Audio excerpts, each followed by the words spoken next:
gay equality rights. If you're an American, in my book, you have those rights, period. What the hell are you fighting for them for? Why would you go? Here's a good little thing to think about. Why would you go and separate yourself from everybody by going off into your little gay group, then come back to the government and demand, as that separate gay group, that you want the same rights you just had as an American before you went and separated yourself? It brings me back to the whole Canada and Quebec separatist BS argument. You know, the French wanted to separate from Canada, and you know what Canada said? Canada said, you go right ahead. You have a good time. Just give us 90 days notice, and we'll come in and we'll close down the Royal Bank of Canada and CIBC and all the other banks, and we'll take our money back, thanks. And you guys go and have your own country. Fill your boots. Yes, that was the great Pierre Trudeau that told them that. Yes, it was. And you want to know something funny? He was French. He was a French Canadian. And that's what he told Quebec to do back in 1977. You want your own country? Pfft, bye-bye. You have it. If you're not with us Canadians, you're New France or whatever the heck you want to call yourself. But we're taking our money, we're taking our infrastructure, and we're taking our resources because they're ours. But you go have a good time. Well, you see how far that got. And now you're probably sitting there going, well, Crash, they're getting Supreme Court decisions left, right, and center for gay marriage in 37 states now. Well, actually, you know what? Go do some reading, because Crash does some reading. Only 4 of those states have actually voted that in. Those 33 other states are just following the submission lead by the federal Supreme Court. That's all they're doing. They haven't gone to a vote. The people of those states have not voted for gay marriage. They're not behind you. They're just not. Go look it up. And now the pendulum is starting to swing the other way, isn't it? Yes.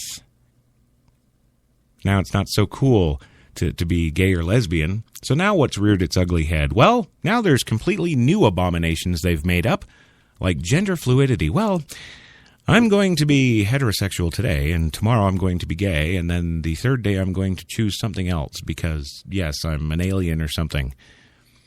Here's news for you, you gender fluid people. You've either got a penis or you got a vagina. And nature dictates that that penis goes into the vagina, or that vagina gets a penis in it. And unless you're willing to change that, you're not going to change much else. Oh, but wait. Now we've got the transgenders. Yes, I want my vagina to be a penis.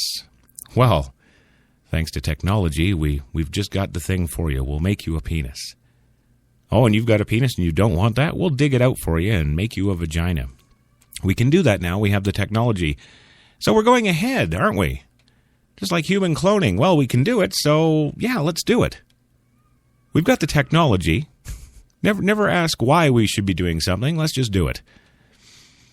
Well, again, if you look at history, you'll know how all of those situations turned out. And if you think they're good, you've got another thing coming. And if you expect other people to swallow that you don't like your penis anymore and you want a vagina just because you can, or that you're some tertiary sex that, science hasn't heard of, and you want to go be a third alien sex or whatever it is, you go ahead. But don't expect any rights. Don't expect any special treatment. We're all equal. The whole thing is circular and silly, isn't it? I think it's circular and silly. Yes, I do. And you can quote me. I'll go on record as saying that. I think it's circular and indeed silly. So we're going to go for our last commercial break, and when we come back, I'm just going to do kind of a wrap and close here, and get ready for a fun show like coffee and cigarettes, hopefully with no sweet tea all over the mixer. Back in 2. And you are listening to Crash Talk with Christopher John Taylor, a.k.a. Crash Jesus, on HTLA Radio 1, New York.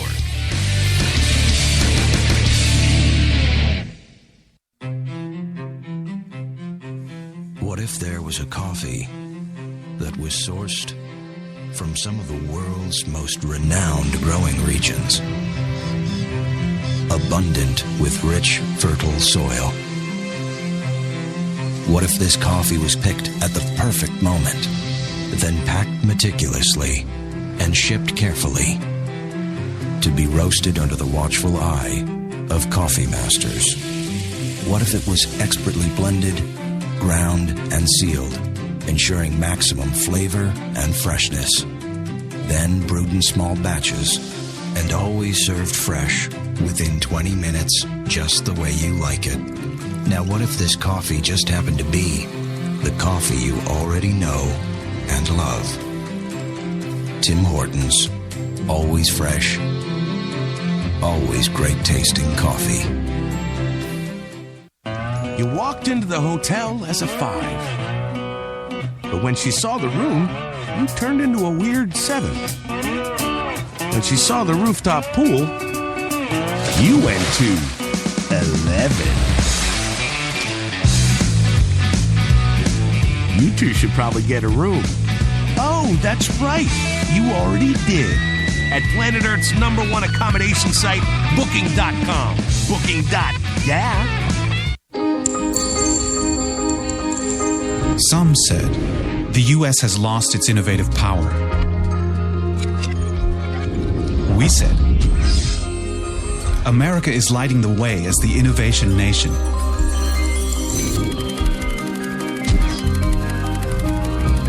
Singular insights, superior execution. That's the power of global connections. Bank of America Merrill Lynch. Voted top global research firm 2011, 12, and 13. When we arrived at our hotel in New York, the porter was so incredibly careless with our bags.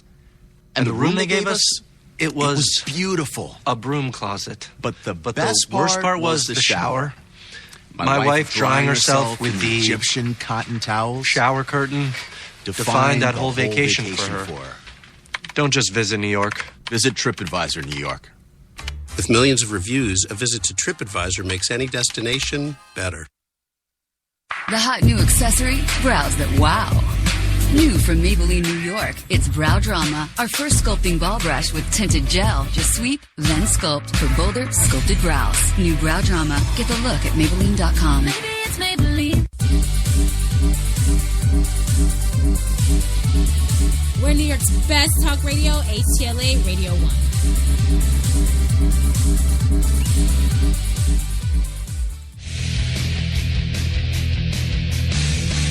We're back. Oh, yeah. 33 degrees now in Central Park. Warming up. Ooh, yes.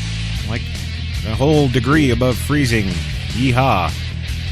Now, it's still sunny. There's still people walking their dogs. So what are you going to do? Well, get out there and try and enjoy life. That's what you do. And if it's too cold for you, go to Florida. That's what I say. I'd like to welcome the one, the only Jack Daly joining us live in the Spreaker live chat. Good to see you, Jack. Nice to see you back on there. And you've missed a heck of a show, unless you've been here all along and haven't said anything. We're doing the race wars. Well, we've talked about a number of things today. We've talked about education as it pertains to race. We've talked about CEOs of major corporations coming out and trying to address the issues, make a difference, make something happen other than the stupid BS that is Ferguson and all things like it. And of course, the opener today, where we indeed talked about, well, yeah, no, yeah. Well, if you did miss it, Jack, go back and listen to it after the show. You'll get a kick out of it. Reminder that Coffee and Cigarettes will be coming up at 3 p.m. Eastern today because, of course, it's been moved back for the special edition of Crash Talk here today, thanks to Jenny dumping her Starbucks all over our console. So, yeah, that's why the scheduling change up there.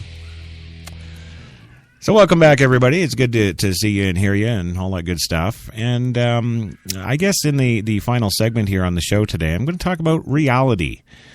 We've talked about justice and crime, we've talked about the races, and we've talked about statistics in prison and all of those good things. We've talked about statistics in schools pertaining to race. We've talked about Black Lives Matter and how they really don't. And if you're talking about equality, then Black Lives Matter no more or less than anybody else. So why isn't there White Lives Matter t-shirts or yellow or green or et cetera, et cetera? And that's really the reality I'm kind of talking about here. The reality that's being painted in the media, the reality that we see every day out there in the streets, it's not really what it is. It's people reacting to the stuff we're fed on television, film, the news media. All this gets fed and fed. I mean, now I come to America in 2010 from being a Canadian all my life. And I finally come to America, and I'm like, yes, Americans. And what am I confronted with when I get here? I'll tell you what I'm confronted with. Well, what's a polite way of saying it? Arabs, Muslims, all these people from the Middle East that we've been warring with for 30-odd years, who have indeed been warring with each other for thousands of years. Who at immigration, tell me this, who at immigration thought, hey, I've got an idea. Let's bring in a bunch of Arabs, Muslims, Palestinians, and anybody else we can think of over there that's been fighting for 3,000 years plus. Let's bring them over here and see how they fare in our states. And then, of course, what happens? Well, what happens? Think about that for a second, will you? Just think about it. I'll tell you what happens. We get what we've got right now, where you've got Muslims marching in our streets right here in good old flag-waving USA, demanding their rights to their Muslim whatevers and demanding their rights to hate America and demand. That's another thing that gets me, ladies and gentlemen. While we're on the topic of terrorists and all this other good stuff, why is it okay? How come? Since ISIS and ISIL and the Khorasan group and all these people, the Syrians and all this stuff's going on now, all of these new factions and new cells. I mean, granted, yes, we funded them all, but that's besides the point. We've got all these new cells, and they're living in our borders. And all I'm hearing from people is, well, it's the goddamn Mexicans. It's the Mexicans. Mexicans, we got to get the Mexicans out of here. We got to, build up that border. We got to stop the Mexicans. I've been hearing that for 40 years from America. Oh, my God, the Mexicans. Here's a news flash for you guys. Mexicans are not your problem. Mexicans are not to be feared. Mexicans will pick fruit for 25 cents a day. Mexicans are not a threat. I'll tell you who is a threat, though. ISIS, ISIL, the Khorasan group, Muslims, the terrorists.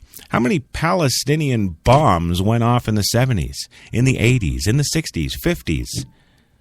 Don't forget the Palestinians, ladies and gentlemen. Oh, no, they're fun, too. But yes, who is the idiot at immigration that's saying, hey, let's open up the borders. Let's let them all in here. They'll love it over here, and maybe they'll stop flying planes into our buildings. Is that the logic behind it? Well, if we put a mosque in the World Trade Center, it'll never be hit again. Really? Isn't that extortion? I'm just putting the question out there. I'd just really like to know. And as always, if you'd like to send me anything, any questions, comments, etc., they are very much welcomed, and you can email producer@htlaradio1.com. And that's the number 1, not O-N-E. Because then we'd be HTLA Radio in Scotland. Yes, Scotland's finest fighters. Because we don't talk in Scotland, we fight. That's right. Yes. Oh. Well, that's wrapped our time for today, ladies and gentlemen. Let me thank HTLA Radio 1, of course, for having us here and doing the preemptive, post-emptive show for yesterday's screw-up. Yes, Jenny. Reminder, 4 o'clock this afternoon, Jenny McCartney will be in that booth without any Starbucks sweet bloody tea. I can guarantee you that, and she will not fry out yet another $3,000 mixer. No. No, she won't. So coffee and cigarettes will be rolling up next at 4 o'clock, top of the hour. So we'll look forward to seeing you there. And if not, we will see you next week for another Crash Talk at 9 p.m. Tuesday night.